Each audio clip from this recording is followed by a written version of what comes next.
You get a superhero landing, and you get a superhero landing, and you get a superhero landing. Everybody gets a superhero landing. Yay! I'm gonna go try it. You're gonna go try it? Yeah.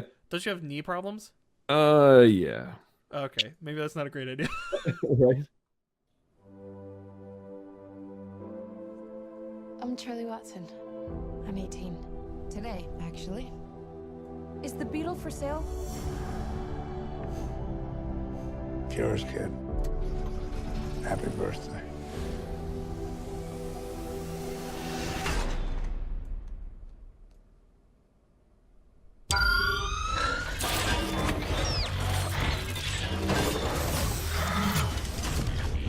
Oh my god. What are you? So you have no idea where he came from? No idea. Well, Here's the deal. People can be terrible about things they don't understand. From now on, the only person you can show yourself around is me. Oh, I'm good. No, I'm good, thanks.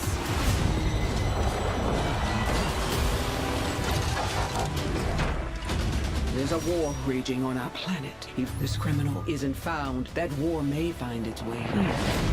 Is there anyone that can help you? Do you have a family? Oh, who but me?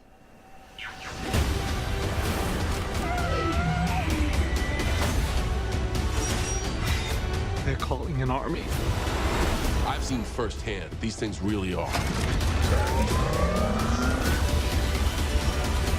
Bumblebee, there is only one way to end this war. You must protect Earth and its people. Take it down! My back, me!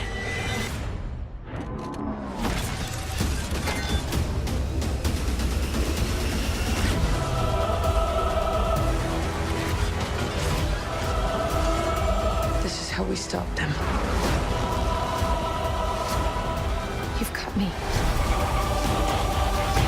And I'm not going anywhere.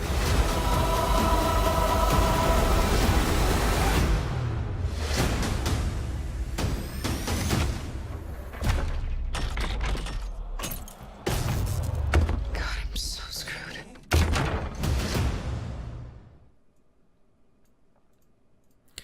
Hello, everybody, and thank you for tuning in to the World Through Electrospecs podcast. My name is Caleb. And I am Pete. Welcome to the show. Yeah, here we are back again. This is awesome. Back again, back again. I'm going to go right there. Look at that. That's perfect. It is. Right up. So to start off the show, this particular episode of the World Through Electrospecs, we wanted to make a quick PSA. Would it be a PSA? Sure. Maybe? Sure. Right. Right. Right. So at the end of last, so we've kind of been struggling for a very long time. We enjoy podcasting, we enjoy recording, we enjoy talking about things we love.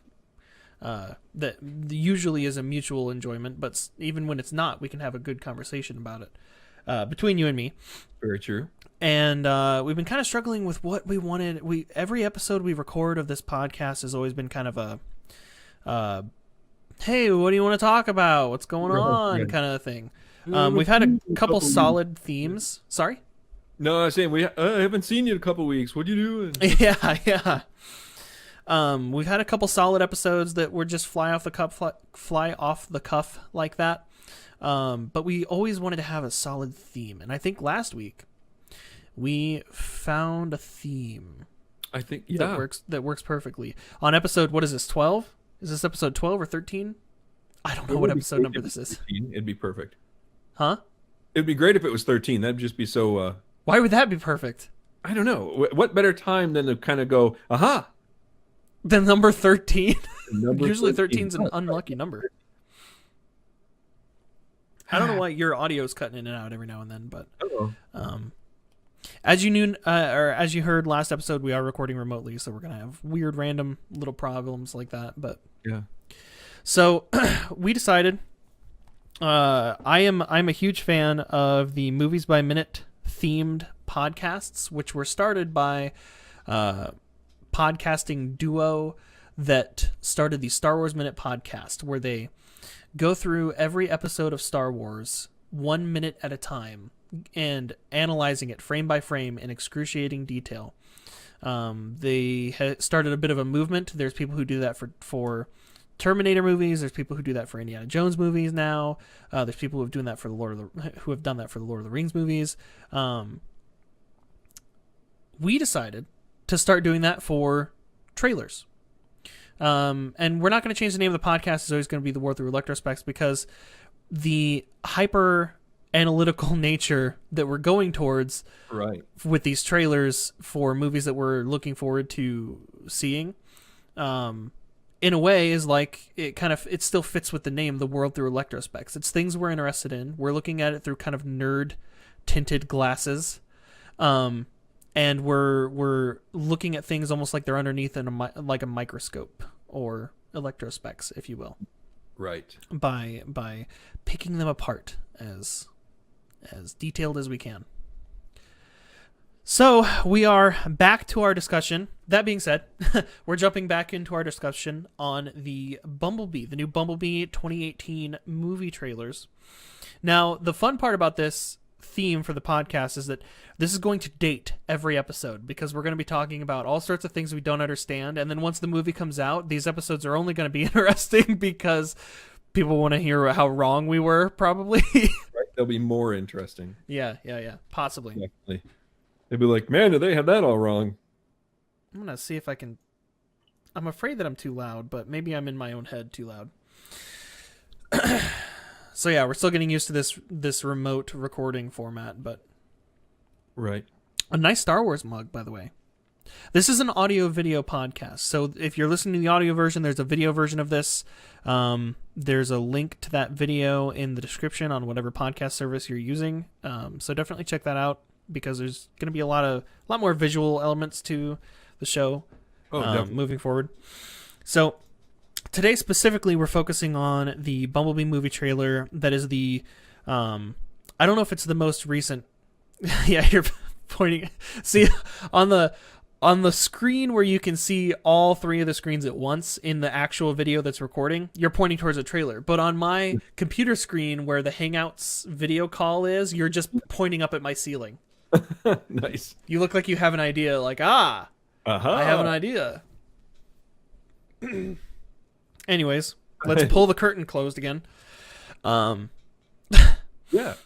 I don't know if so the trailer we're focusing on today, I don't know if it's the most recent trailer that's out. I guess of all the information I looked up and research that I did, I should know when this trailer was released, or what order it was, which trailer number it is. Huh? Yeah, I was curious which one this was in the sequence, but I don't know which one it is in the sequence. I just started playing. I thought I was going to get through all the trailers, but I didn't. There's also an interview with Travis Knight, the director, that I would like to go through. I ended up not even watching that because I all of my notes are just on this one trailer. But this is actually on the Paramount Pictures YouTube channel, and it was published on September 24th, 2018. So it may be the most recent trailer, to be honest with you.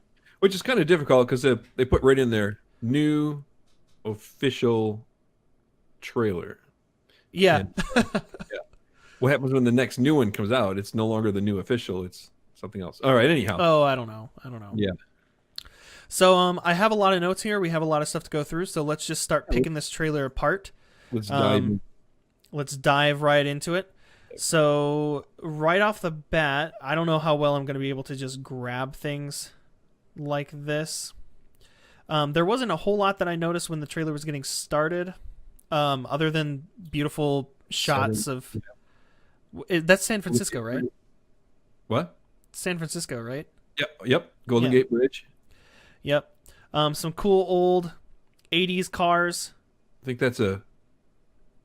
Gosh, I'm going to say something that everyone's going to be like, no, you jerk. Yeah. That car? Yeah. I don't know if these cars have any significance. Like I said, I took a lot of notes, but there's a lot that I still feel like I should have looked up. Some of these cars might have some sort of significance to the series. I don't know. Yeah.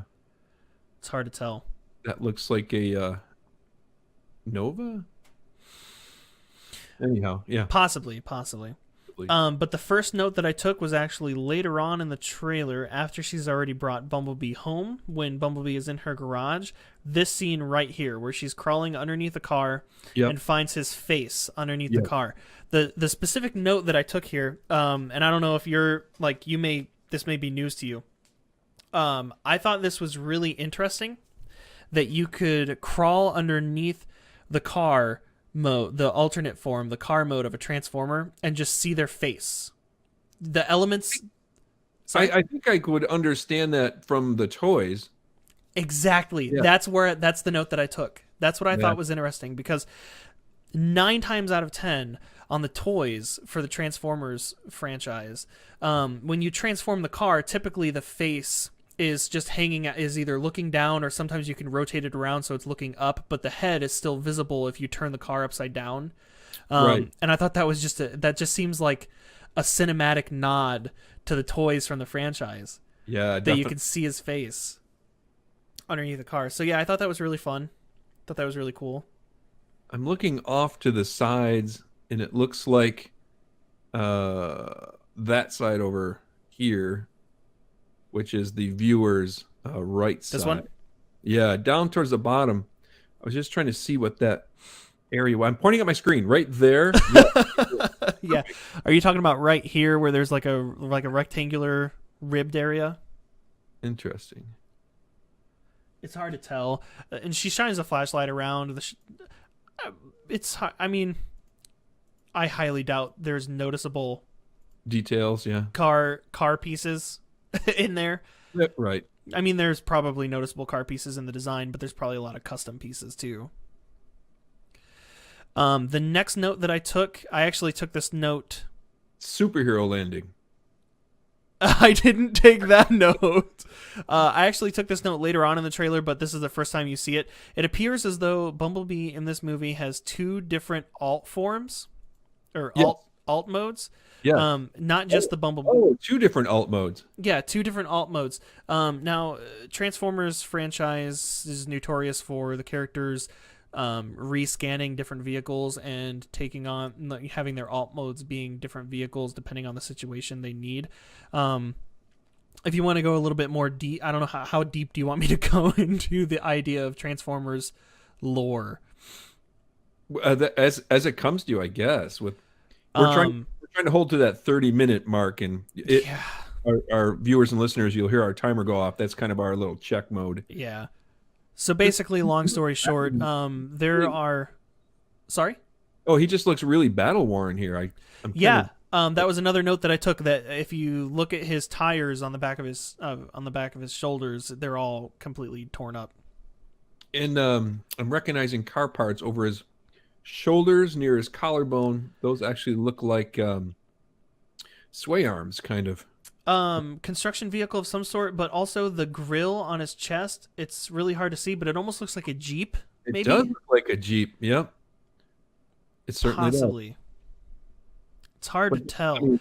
The way his arms are kind of breaking apart here when he hits the ground in the superhero landing, it almost looks like some sort of pylon or rock breaking tool kind of breaking off from his forearm. Your audio is cutting out a lot, so I'm sorry if I talk over you. Oh no, that's all right. That's fine. I don't know why it's doing that. It sounds fine on my end, so my apologies. No, it's probably something on my end. Definitely a Jeep front though. You think so? I mean, there are a lot of construction vehicles that have similar grill sections to like Jeeps and Hummers, so that's true. Might not necessarily be a Jeep, but it does look like one. I'm looking for other like key identifiers, but I don't see anything more than the round headlights and that. Maybe we'll see. I think we get a better view of the chest later on in the trailer, so we'll revisit that. Sounds good.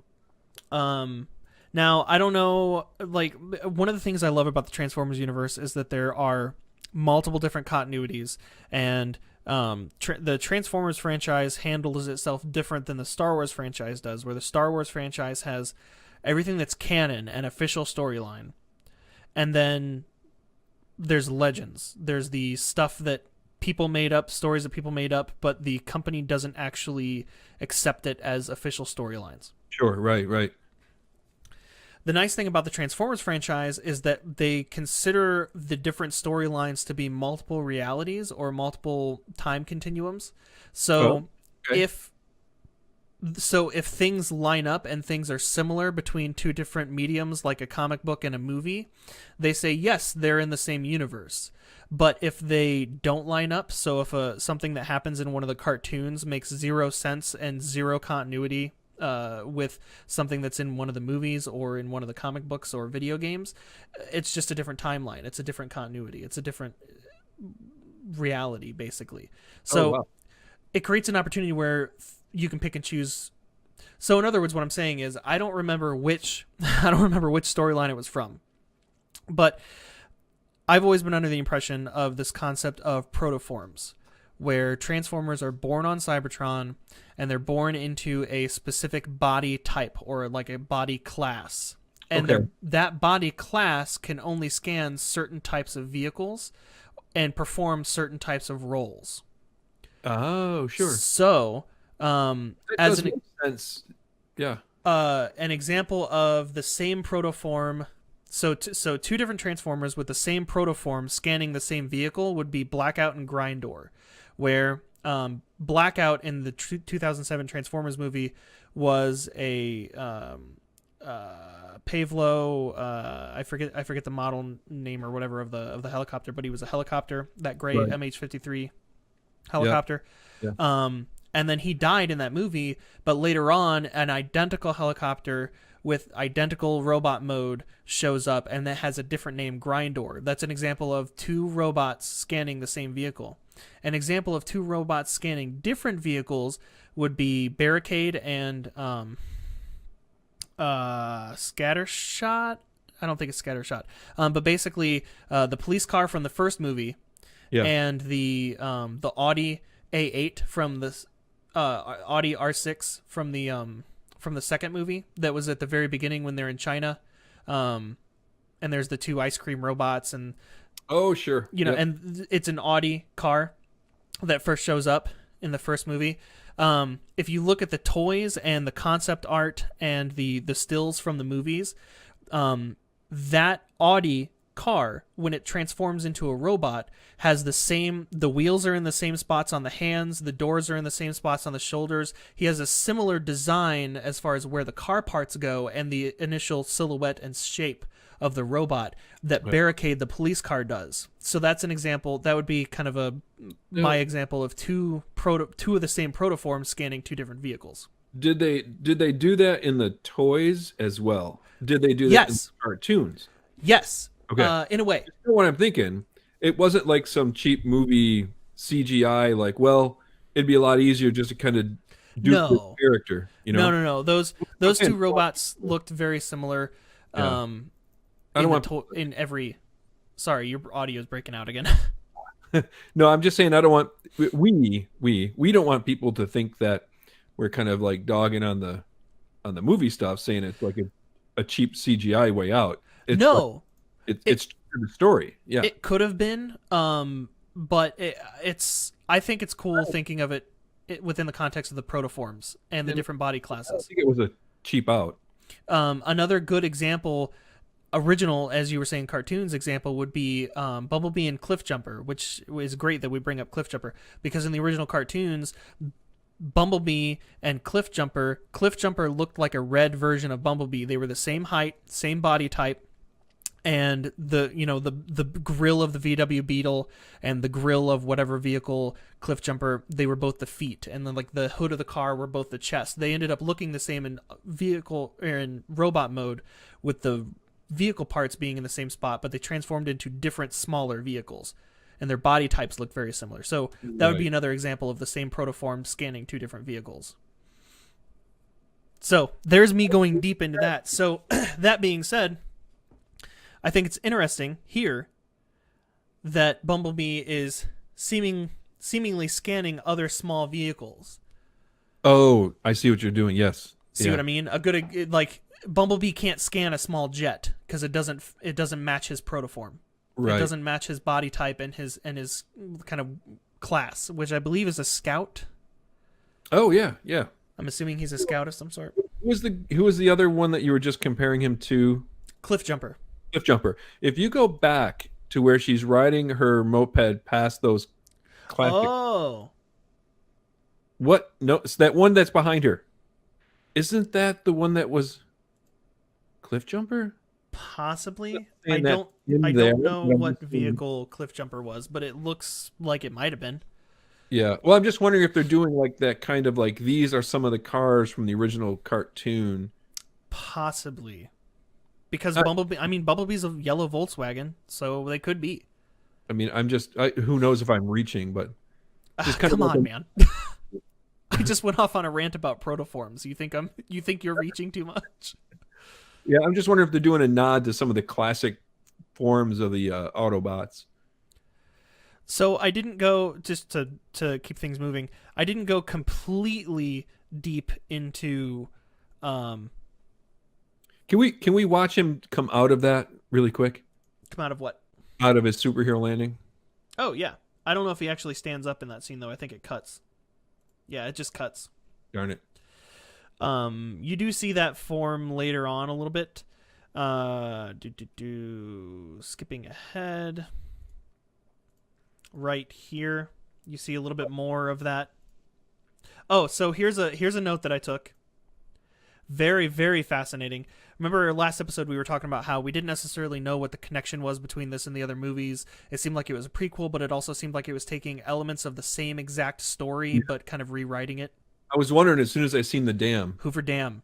Yep. Hoover Dam was a big plot point in the first Transformers movie in 2007. It was where they were holding Megatron and the Cube, the Allspark, remember? Yep. So the fact that we see it in this trailer, just like at first you think, oh, then of course they're just rewriting the movie. But then again, it could still be a prequel because it may not be necessarily that they're writing the same story. It could just be that they're visiting the site of Sector 7 and where they're holding Megatron currently. So who knows? It could still be connected. So I thought that was super, super cool that that Hoover Dam was there. Okay, that'll be interesting. But they're on the dam too, so there's going to be some action there again. Mm-hmm. So I could have gone pretty deep into this, but I did not. Because it took a lot of my time getting deep into this to begin with. Yeah. First of all, I thought it was kind of interesting that there was a patch on her shirt that says Dutch, and her name isn't Dutch, so I'm wondering whose shirt that is, if it might be her dad's, or it could be just a generic work shirt. Maybe she stole it. Who knows? Yeah. Who knows? I thought that was interesting. But the Rolling Stones shirt, I started digging a little bit, and I was assuming it was Rolling Stones because there's an NG and then a stone. Yeah, that's the lettering from Rolling Stones classic. Yep, absolutely. The Tour of the Americas 1975 shirt. I did a bunch of research on this trying to find which shirt it was. Can't find it anywhere. The closest thing I could find that has the same letter, that has the same typeface and the same lettering, and the words are in the same location and everything, is a reprint that somebody's selling on eBay. Even then, it's not the same kind of shirt, and the letters aren't perfectly in the same spot. The original shirts that were printed of this had a totally different typeface, and they were laid out in a different way. It still had the eagle plane artwork on the front, and it still said the same words, but they were laid out differently in a different typeface. So I thought that was interesting that it's kind of a vintage shirt, but it's also not one that you can easily find that's recognizable, which makes me almost wonder if they did that on purpose so that they might be able to kind of rebrand and possibly sell the shirt later. Actually wondering if we'll hear these bands in the soundtrack too. That would be awesome. Yeah. That would be awesome. Dutch is the old man from the junkyard. Possibly. Yeah. That could be very possible. Okay, so see what I mean by excruciating detail? Great in this film too, by the way. What? Just from the trailers. She's already great in the movie. Yeah. Absolutely. Yeah. So moving forward, we get our introduction here to the Decepticons Dropkick and Shatter. And in this particular scene, they're talking to, I almost said Charlie Sheen, the wrestler dude, John Cena. Yeah. They're talking into John Cena, and they're claiming they seem to be lying about Bumblebee, because we all know Bumblebee's a good guy, and we know that these two characters are Decepticons. We don't see their Decepticon logos, but it's explained in interviews and stuff that they're definitely Decepticons. They're telling John Cena's character that Bumblebee is some sort of war criminal, that he escaped from their planet and he could destroy their planet, and then they make some sort of weird backwards threat that if they don't help them find their war criminal, they're going to destroy their planet. Right. It's like, okay, well then why would we? It's a lose-lose situation, it seems. Yeah. But they're Decepticons, whatever.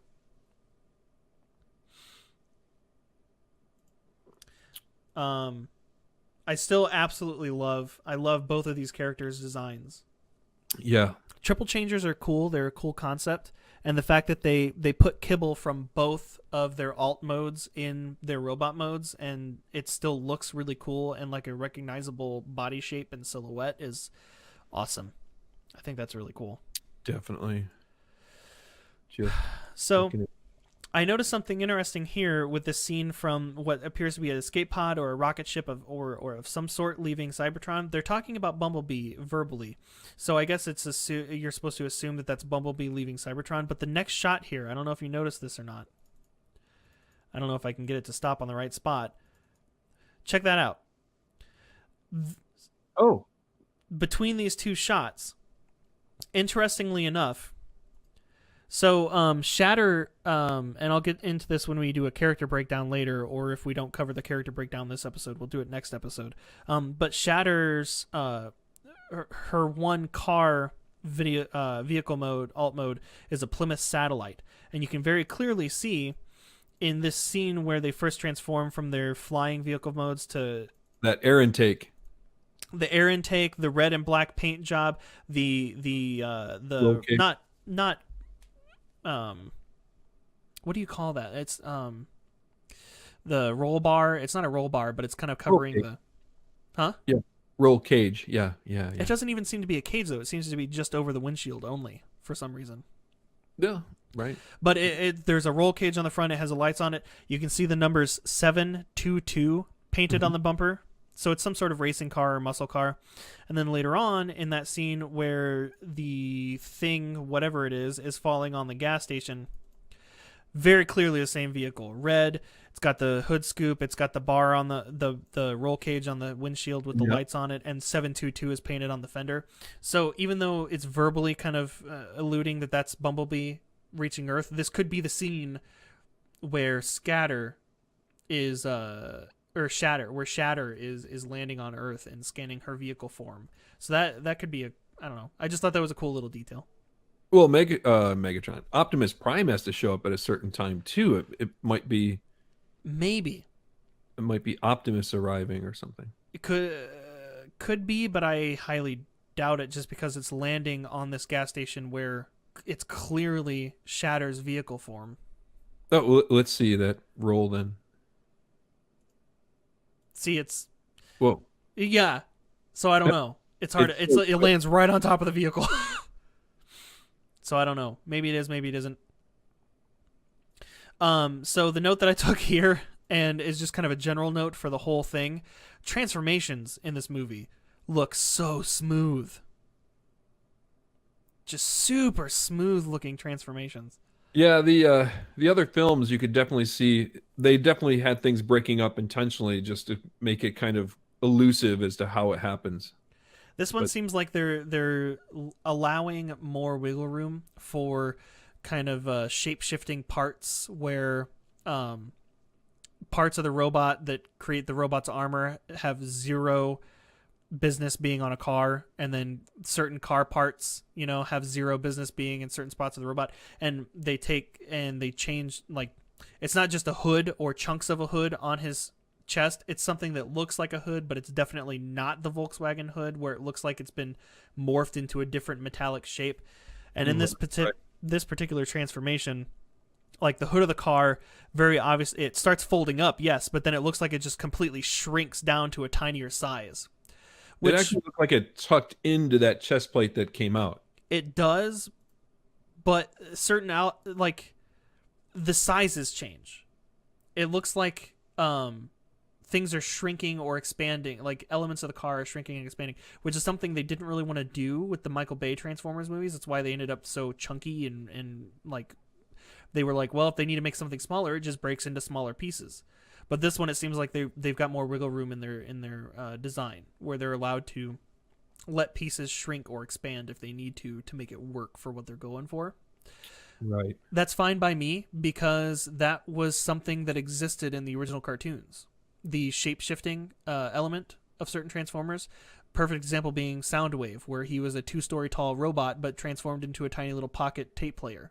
Right. They had the ability to shape-shift as well as, or to shrink or grow, as well as change their from robot to alternate modes. So I thought that was really cool.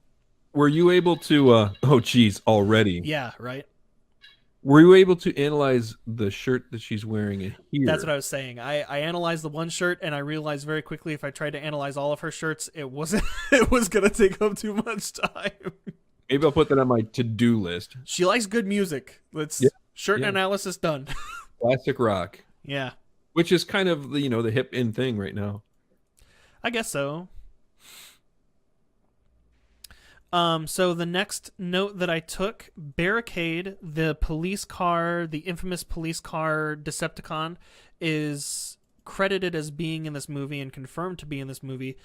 We don't know what he looks like yet, though, at all. Okay. However, this scene where Bumblebee is kind of going through the tunnel and seems to be protecting the children from... There's nothing else in the tunnel. It's just Bumblebee in a police car. So why would he be transforming and moving around and trying to protect the children from nothing that exists? I have a theory that green police car is Barricade, the Decepticon. Would we see a human form in the Decepticon? Yeah. Yeah, because in the Michael Bay movies they had holograms that were humans, remember? Yeah. And in the original cartoons, I think they had holograms in the original cartoons too. Oh, interesting. Occasionally, pretty much in the animated series, what was that? Oh man, I can't remember. Not Beast Hunters. There was a CG animated Transformers show that I really liked, and I can't remember the name of it now. They had holograms. The Transformers animated cartoon that was on, I think that was Cartoon Network. That one was they also had like having holograms is a normal thing, and especially since the Michael Bay live action movies had holograms in them, I believe that could be Barricade. Even though, oh no, this could be a problem. My monitors were about to turn off. Oh jeez. Technical stuff. I was trying to read the license plate on the car. I tried to. You can see it better here in a second scene, right there. It's 564374. I did a very quick Google search. I did Transformers 564374. Nothing. There's nothing that comes up. I thought maybe it might be a cool reference to like a part number or like a toy number or something, but it's not. All right. Are you able to go back a frame or two or no? All I can do is kind of go back and play pause. Hmm. 564374. I can't see the state, but I'm assuming it's California. Right. Definitely seems like it would be Barricade, though, because also, why would Bumblebee be holding the kids in his chest and then transforming in the middle of a tunnel and then just jumping on a police car for no good reason? Well, if he was perceived to be the criminal, there might be one of those like bulletin, and they're like, "There he is. We found him." That could be possible too. I do like that dynamic though of Bumblebee perceived to be a criminal, where the government and the law enforcement are after him, even though he's a good guy. And then one of the bad guy characters, one of the Decepticons, actually disguises himself as a law enforcement car. So it's like there's a cool flip flop of they can I think that's really cool. There's a little bit more of that other alt mode that we were talking about earlier. It's really hard to see chunks of it. It's hard to figure out. I don't know, man. The wheels do look like a Jeep. They almost look like one of those OG military Jeeps. If you look at the the hubcap on the rim on the wheel. It's very flat. Could be a construction vehicle, but it might be some sort of yellow. I couldn't get a good stop. Then we have that iconic shot of Shockwave and, unfortunately, Blitzwing and the other Seekers behind him. I thought that was Thundercracker and Acid Storm, but I can't really figure out which characters those are. You go to the Transformers Wiki page for the movie characters, and it's hard to tell which ones are supposed to be who. So I don't know. So looking at some late model Jeeps in the 70s. Mm-hmm. If we can see if I can go back to my other window here where we are.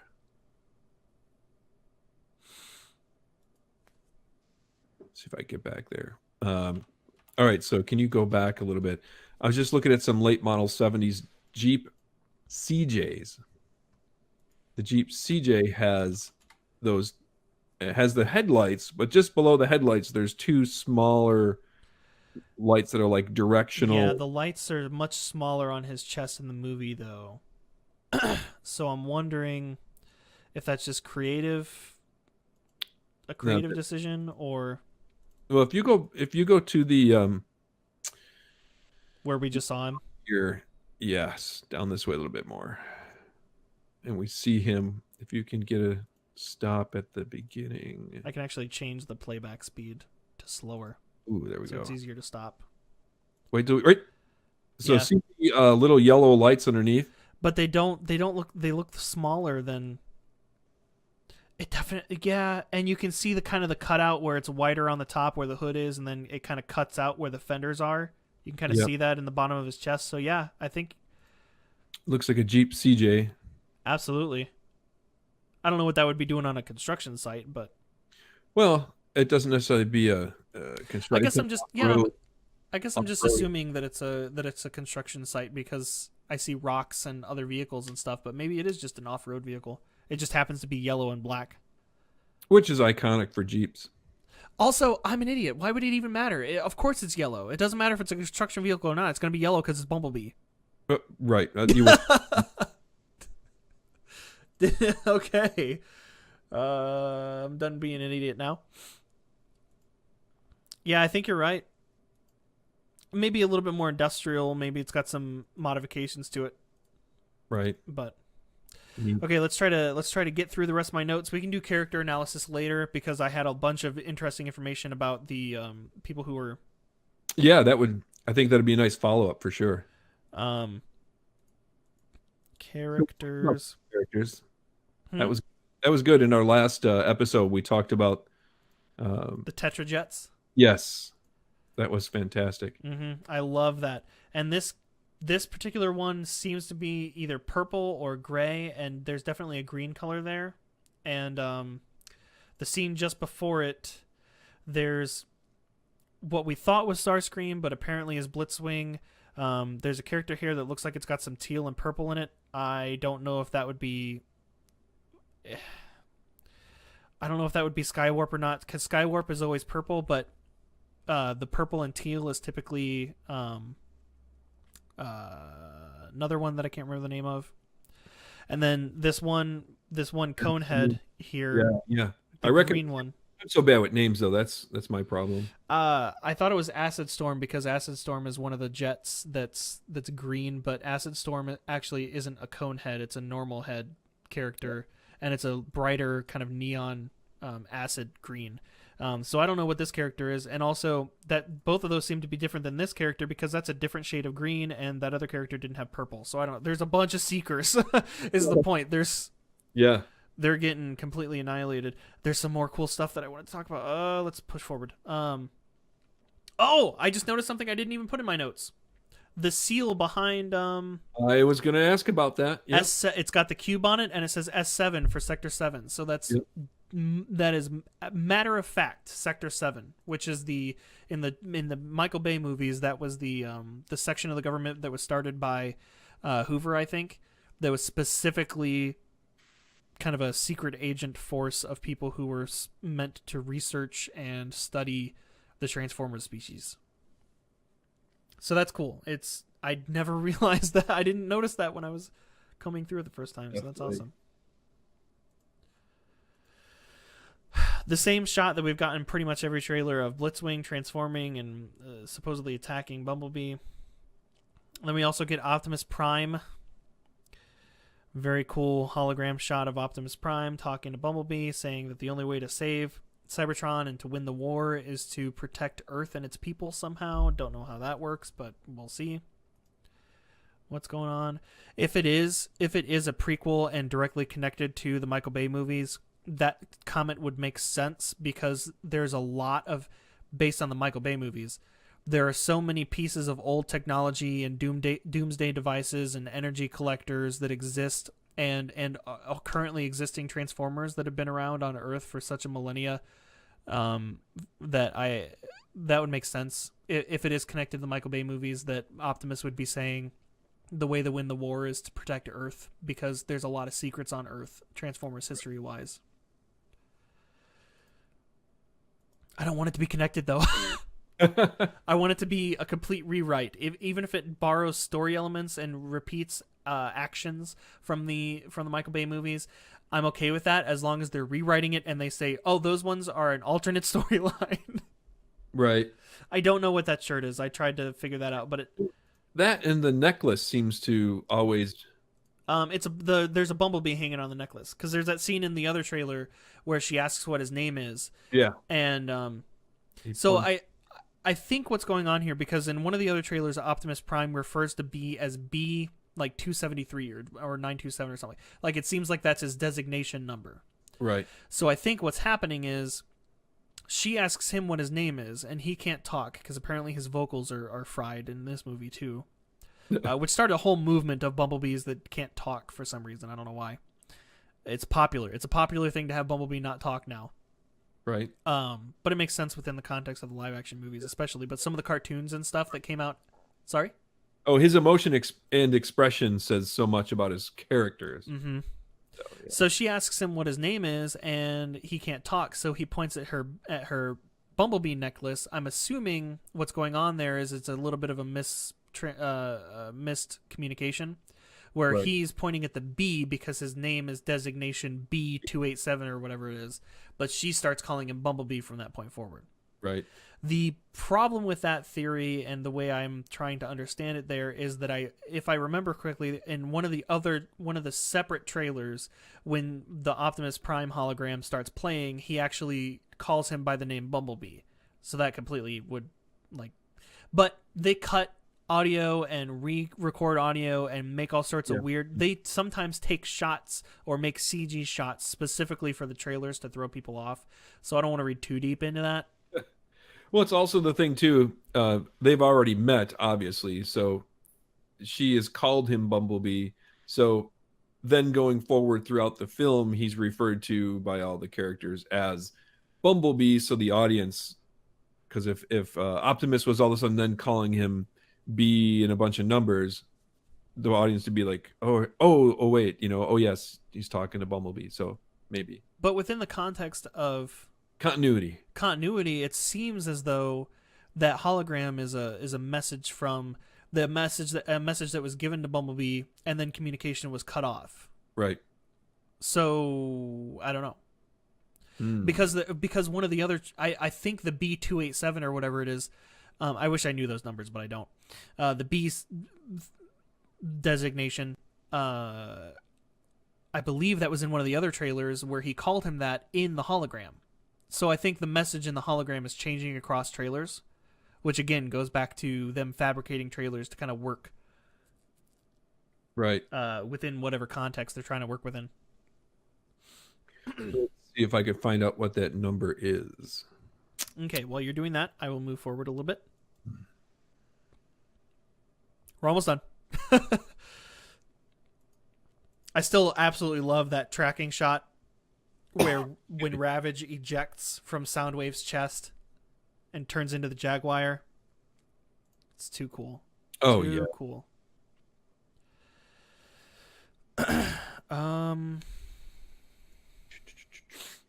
Yeah, I'm trying to do a quick search here, but I'm kind of coming up empty. Okay. Here's some really interesting stuff that I found that I took notes on. Are you coming up empty on the Currently, but I don't want to give up. But so go ahead, keep talking. So there's a super interesting shot here at the minute and 55 mark where it appears to be a building on Cybertron that is falling because of an explosion that has happened during the battle. During a battle of some sort on Cybertron. I don't know. I just thought that was an interesting shot. There are two characters that seem to be falling from that building as the building is tumbling, though.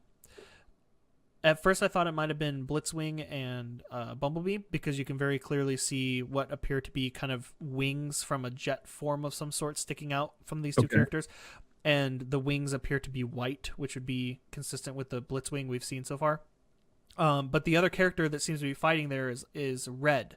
So I'm thinking in this quick little scene here, it's a very quick shot, and I'll go ahead and slow it down so it's easier to see. The scene that appears to be Cybertron, appears to be a building falling. You can see red there. Very clearly you can see red. So I think that's Optimus fighting with one of the Seekers. Anyways. No, that's... Whether or not that's interesting. It's very, very, like I said, in-depth analysis here. Well, I'm not coming up with the numbers, but I did come up that B actually has at least eight alternate modes. In the movie?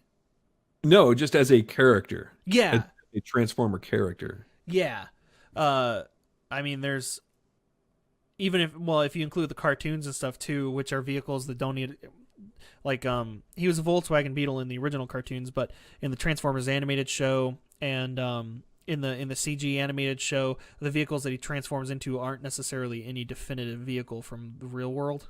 Yeah, it says there's one here where it's a Chrysler concept car. Chrysler concept car? Yeah, that's one of his many.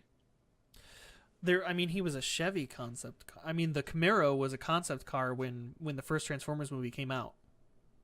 Yeah. When in 2007, 2007 when the first Transformers movie came out, the yellow Camaro with black stripes that Bumblebee was a prototype version of that vehicle before it was actually released on the market.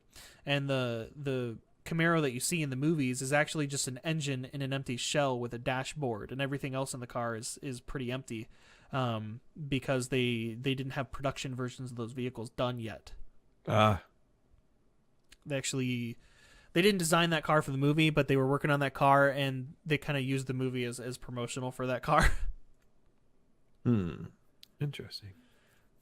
So the next thing that I wanted to point out here, and we're about to wrap up. Yeah.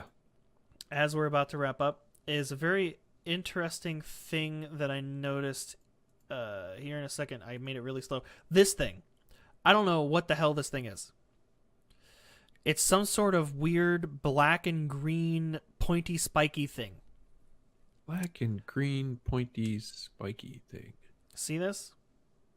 That Shatter is jumping off of? Yeah. Can you go back and let me see that kind of... It's right after this. And it looks something Cybertronian, but it's very obviously on Earth because that shot tracks directly from that to this scene where you can see lights and a garage and stuff on Earth when Shatter transforms into the jet.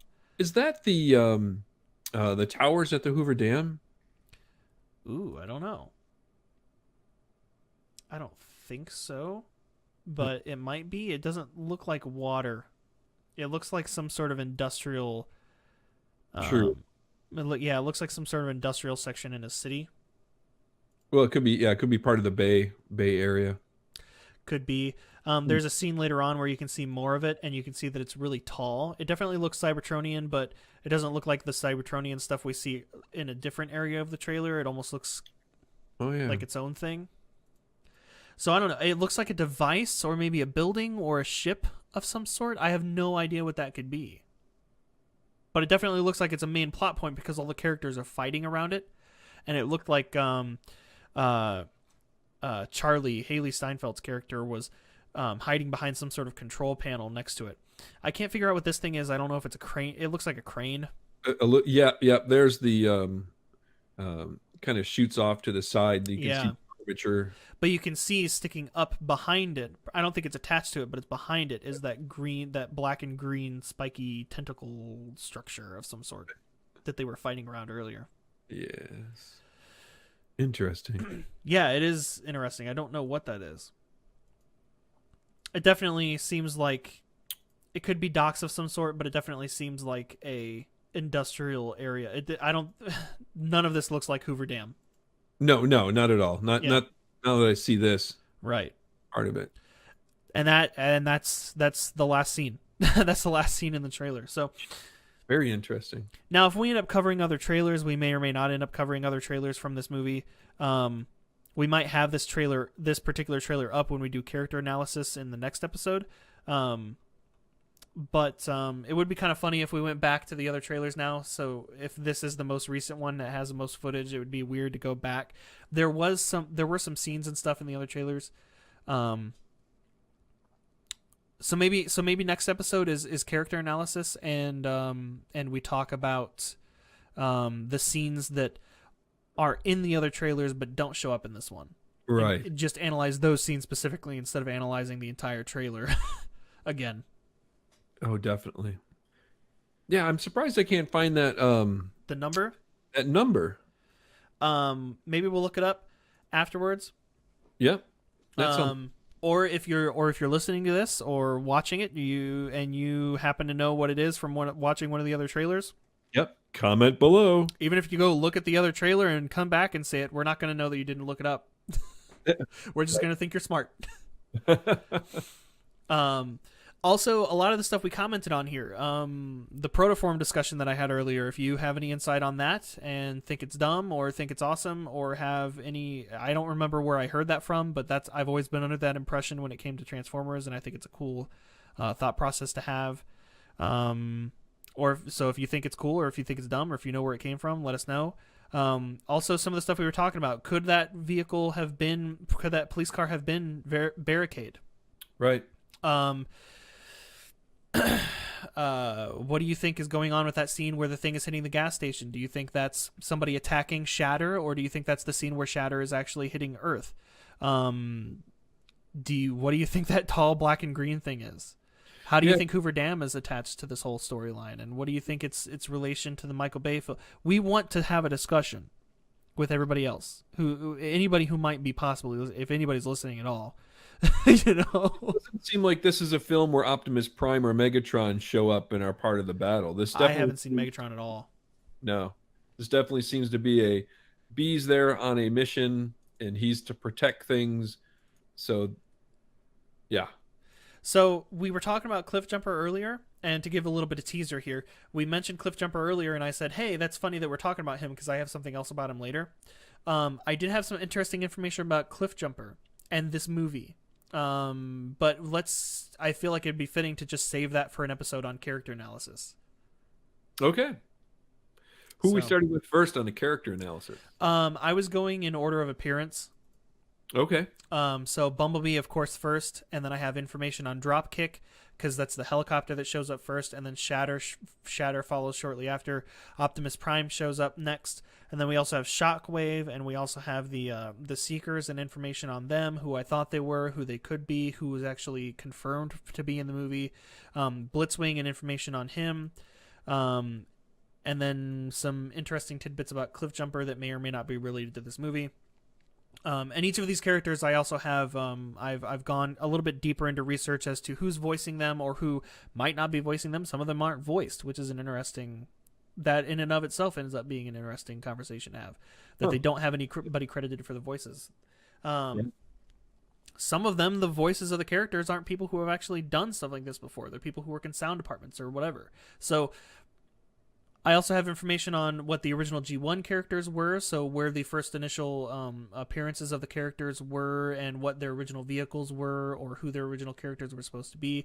So I've got a lot of information on the characters that we've seen in these trailers. All right. That I would love to go over and talk about with you as well. Yeah, definitely. I'll have to do some my own digging in and find some interesting tidbits to share.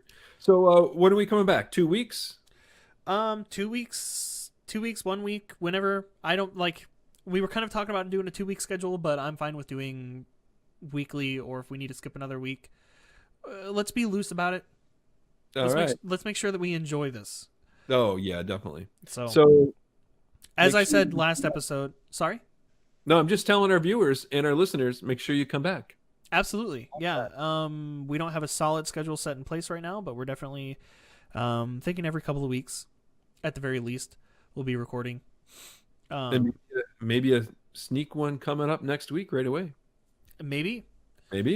As I said last episode, though, I would really like to get get it live again, so that we can have people join in and comment. If anybody wants to join in and comment while we're recording, if we were to get a live stream going for this show again, that would definitely be set on a regular schedule. So make sure you put that below too. Let us know. Yeah. So if you do want to watch live streams, if we do. When we do get around to doing live streams again, let us know what schedule would work best for you. If you wanted to sit down and watch and be a part of the conversation and join the chat and talk about things with us. But for now, just join us for the next episode whenever we get around to recording that on a character analysis. So make sure you subscribe. Yes. So make sure you subscribe either on the YouTube channel, which is they're still hosted on my personal YouTube channel. Or you can listen to the audio version of the podcast and subscribe to the audio version of the podcast on any podcast service, because it's on the iTunes market, which is usually the library for Podcast Addict and Stitcher and all the other podcast listeners, or the podcast readers as they're called. So yeah, and if you have any suggestions on trailers you'd like us to cover after we're done covering the Bumblebee trailer, definitely throw those at us too, for sure. Yeah. Movies that are coming up later this year or at the beginning of next year, or preferably movies that have trailers, because that's the whole point, you know. Right? Yeah, that's our goal. Our goal is movie trailers before the movie comes out, and also for movies that actually have trailers. So movie trailer for Star Wars Episode 10. Right? You know. Excellent. Oh, I had some interesting tidbits. Star Wars. More teasers. Star Wars ends up making an appearance in my character analysis as well. Oh, interesting. Okay. Mm-hmm. Yeah, right. I've got a lot to talk about. People are gonna check back in with us. That's all. Sorry? They're going to have to check back in with us. That's all there is to it. Next episode. Thanks, everybody, for listening. I'm Caleb. I'm Pete. And we'll see you next episode. All right.